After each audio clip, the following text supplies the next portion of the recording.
আচ্ছা না?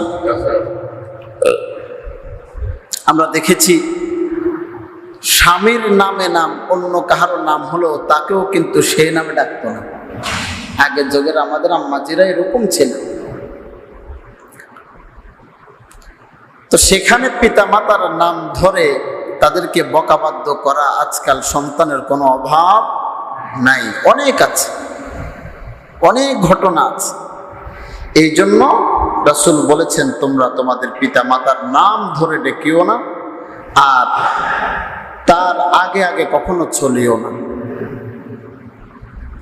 তার আগে আগে চলিও না, এই কথার কিছু অর্থ আছে। এক নাম্বার অর্থ হলো, হাঁটা চলার সময় আপনি যদি কাউকে সম্মান করেন তাহলে তার সামনে কখন আপনি হাঁটেন না, তার পিছনে থাকার চেষ্টা করেন। নেতা পিছনে থাকে না সামনে থাকে?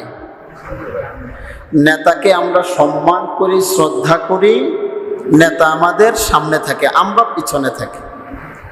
এই হলো বাহ্যিক অর্থ। আরেকটা অর্থ হলো, পিতা মাতা মানে যেটা বুঝেছে, তোমরা বলিও না যে আপনি কি বুঝেন, আপনার চাইতে আমি অনেক বেশি বুঝি, আছে না? আগ বাড়িয়ে কথা বলা। বাবা বলেছেন তুমি এই কাজ করিও না,